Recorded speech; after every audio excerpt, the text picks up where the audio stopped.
স্বামীকে মেনে চলা, তিতা লাগলেও মানতে হবে, মিঠা লাগলেও মানতে হবে। দুনিয়ায় অনেক বড়, আপনি খোলা তালাক নিয়ে চলে যান, কোন সময় যদি জানো এক গ্লাস পানি নিয়ে, তো থ্যাক্কস করে রেখে ভাবে চলে যাবে। সবচেয়ে ভালো মানুষ সেই যে স্ত্রীর কাছে ভালো, সবচেয়ে বদ কমিনা সেই যে স্ত্রীর কাছে খারাপ। আল্লাহ নবী বলছেন, মহিলারা যদি 4টা কাজ করতে পারে জান্নাতের সব দরজা খোলা, তখন সালাত আছে। এই দেখেন, 1 5 ওয়াক্ত সালাত, 2 রমজান মাসের সিয়াম রোজা, 3 স্বামীকে মেনে চলা, 4 জেনায় লিপ্ত না হওয়া। 4টা কাজ করবে, জান্নাতের সব দরজা খোলা।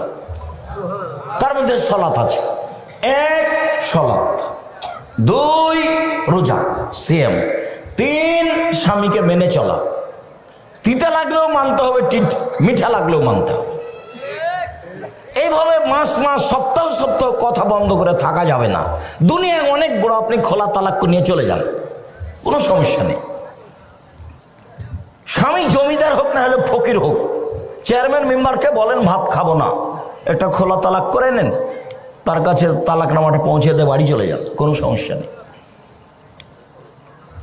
আপনার এই অধিকার আল্লাহ রাসূল দিয়ে রেখেছে, কিন্তু অধীনে থাকবেন আর খাওয়ার সময়তে বলবেন মেয়েকে তোর বাপকে ভাত দিয়ে, বৌমাকে বলবেন তোমার শ্বশুরকে পানি দিয়ে আস। কোন সময় যদি জানো এক গ্লাস পানি নিয়ে, তো থ্যাক্কস করে রেখে ভাবে চলে যাও।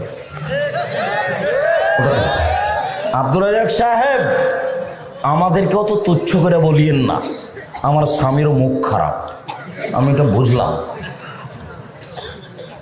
আল্লাহ নবী বলছেন, সবচেয়ে ভালো মানুষ সেই যে স্ত্রীর কাছে ভালো, সবচেয়ে বদ কমিনা সেই যে স্ত্রীর কাছে খারাপ।